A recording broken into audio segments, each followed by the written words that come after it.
following exercises, solve the equations over the complex numbers. Okay, so we've done tons of problems that deal with complex numbers. If you want to check out the playlist, the link is in the description below. But we know that complex numbers are non-real numbers, right? They are imaginary. They have to deal with the letter I. And from those lessons from that playlist, we know that an I value equals the square root of -1. It's this idea that, yeah, you can have a negative under a square root. It's just a complex number. It's just imaginary. It's not real. If you typed into the calculator the square root of -25, it wouldn't give you an answer because it's not on the real spectrum. It's an imaginary number. It's complex. So I'm giving a good guess. I have a hypothesis that we will be using this because they said over the complex numbers, but let's see. So what we're doing here is we just need to solve for x.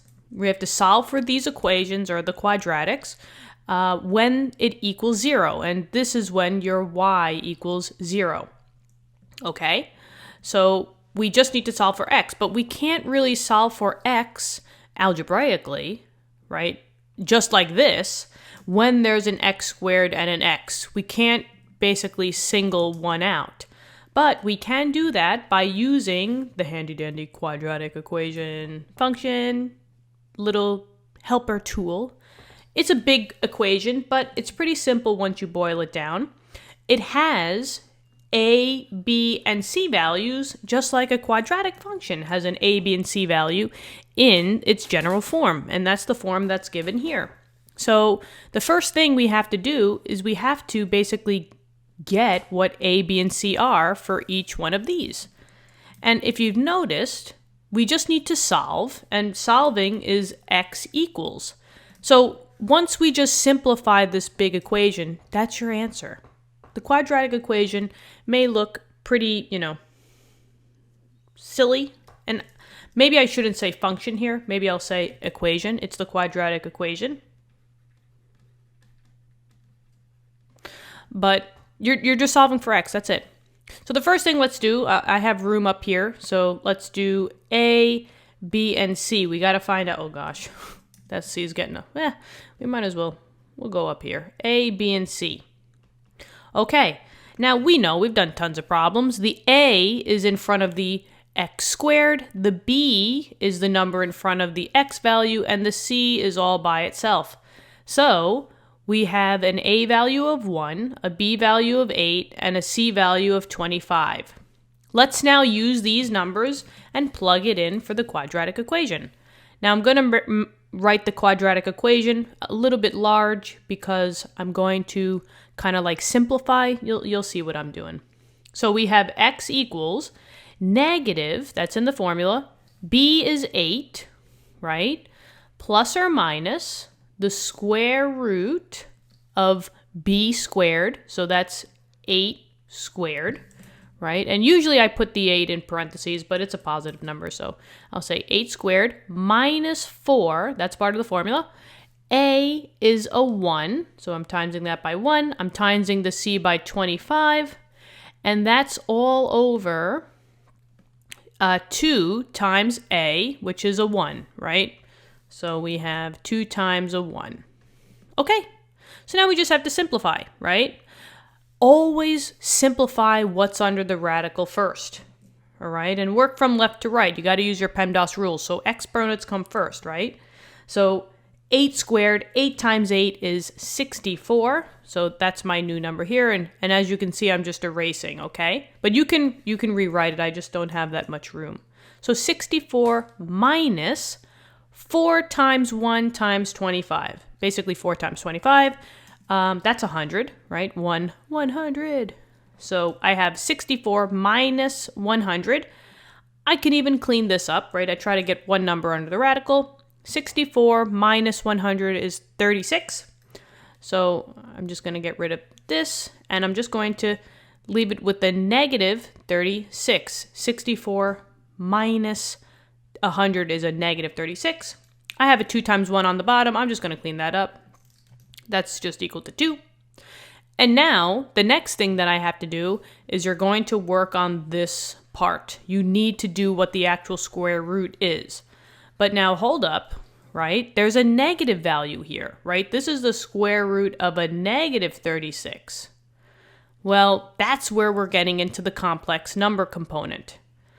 We have to separate this into a negative square root and a positive square root.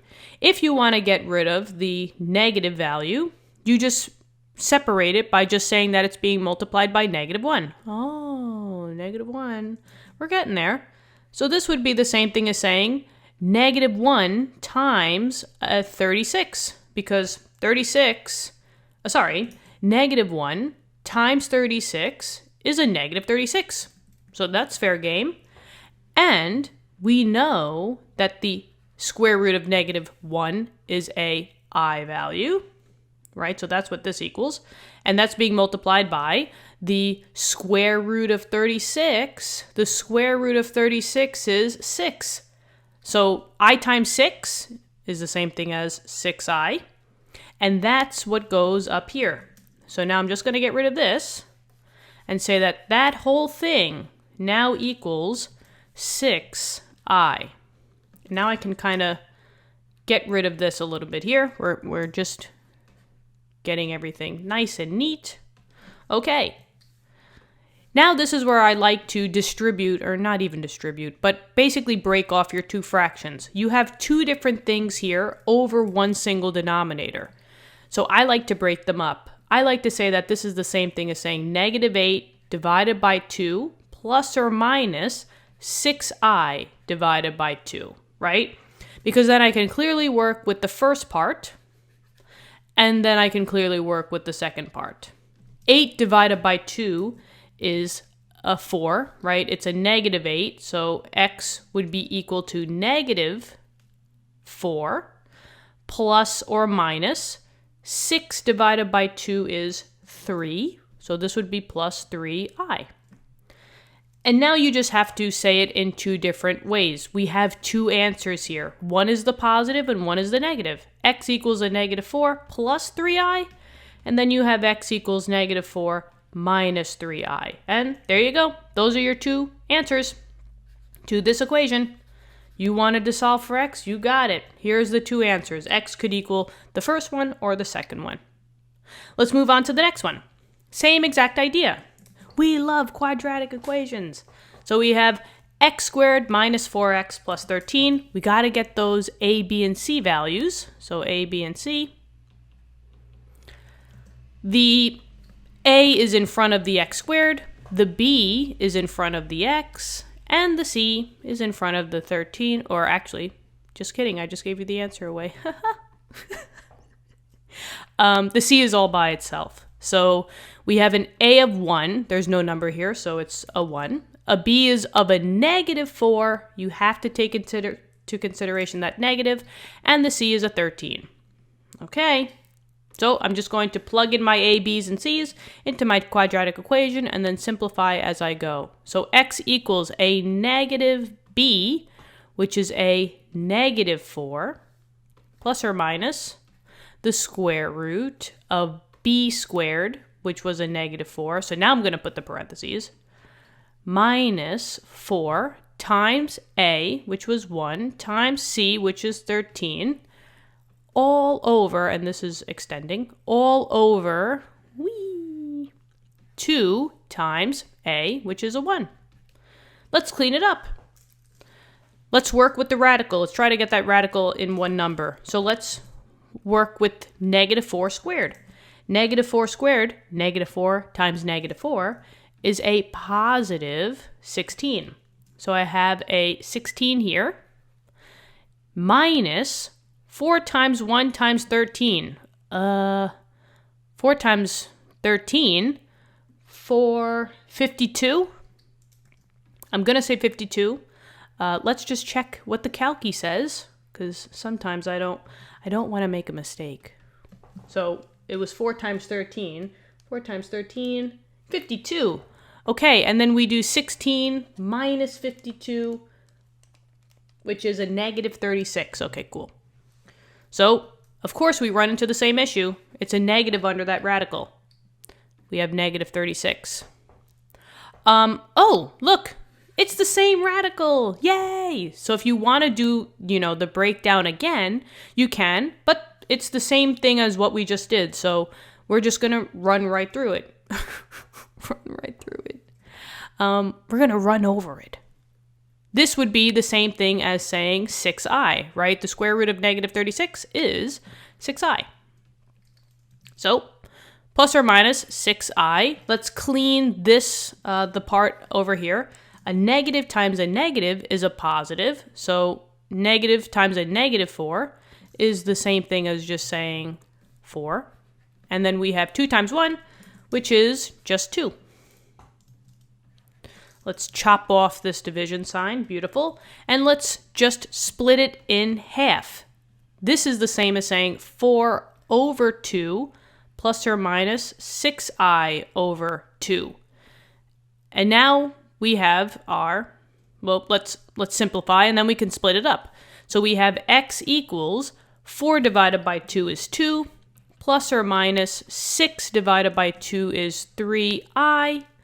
And there are your two answers. My x value can be a 2 plus 3i, or my x can be 2 minus 3i. And there are your two possible answers for this quadratic function when y equals 0, right? Okay, last one. A, B, and C. I heard you. You said, Christina, we have to do those A, B's, and C's. That's the first thing. I heard you. We're getting to it. So, A is in front of the x squared, the B is in front of the x, and the C is all by its lonesome. So in this case, we have a 1, B is 6, and C is 25.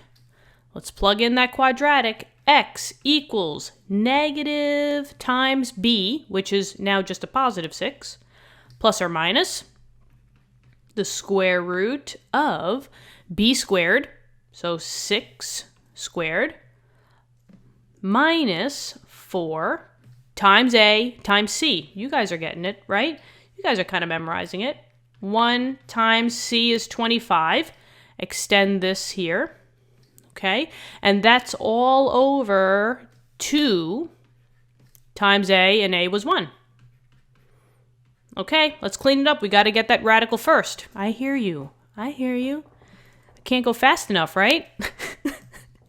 So let's clean this up over here. So 6 squared, 6 times 6 is 36. So boom. Actually, I don't like that color. Let's do red. 36 minus 4 times 1 times 25. 4 times 1 times 25 is 100. Okay, cool. 36 minus 100 is 64. And it's negative, right? So we have negative 64. Let's just see if we can clean up anything else. I see that I have 2 times 1 in the denominator, so I'm just going to say that this is over 2.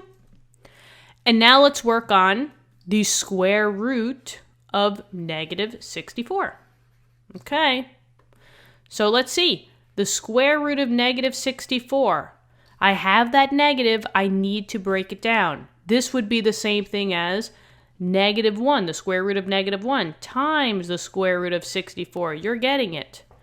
This is an I, right? Literally, I equals the square root of negative 1. And then the square root of 64 equals 8. So I times 8 is the same thing as 8i. Look at you guys. So this whole thing is just equal to 8i. And I'm going to just bring everything closer in. Chop off that denominator, and now let us break up the divided by 2 into the two sections. So this would be negative 6 over 2 plus or minus 8i over 2. And now let's do the math, right? X equals negative 6 over 2 is a negative 3 plus or minus 8 divided by 2 is a 4i. And there's your two answers, right? X equals negative 3 plus, negative 3 plus 4i, and x equals negative 3 minus 4i. And there you go. But as you can see, for every single one of these, we have two answers, okay? Because in a quadratic, it's got to come down and then it comes back up. So, you know, it hits something twice, right? There you go. All right? So, what do you think? Let me know in the comments if this helped. Give it a thumbs up, and if you want to subscribe to the channel, I thank you for that. We're trying to reach 10K, which is crazy in itself. So if you want to help us out, just click the subscribe button or smash it, or do whatever you want. But if not, that's okay. Love you guys anyway. Oh, that rhymed. If you don't want to hit the subscribe button, that's okay. I love you anyway. Get me a record deal. I'll see you guys all in the next lesson. Have a great day. Bye-bye.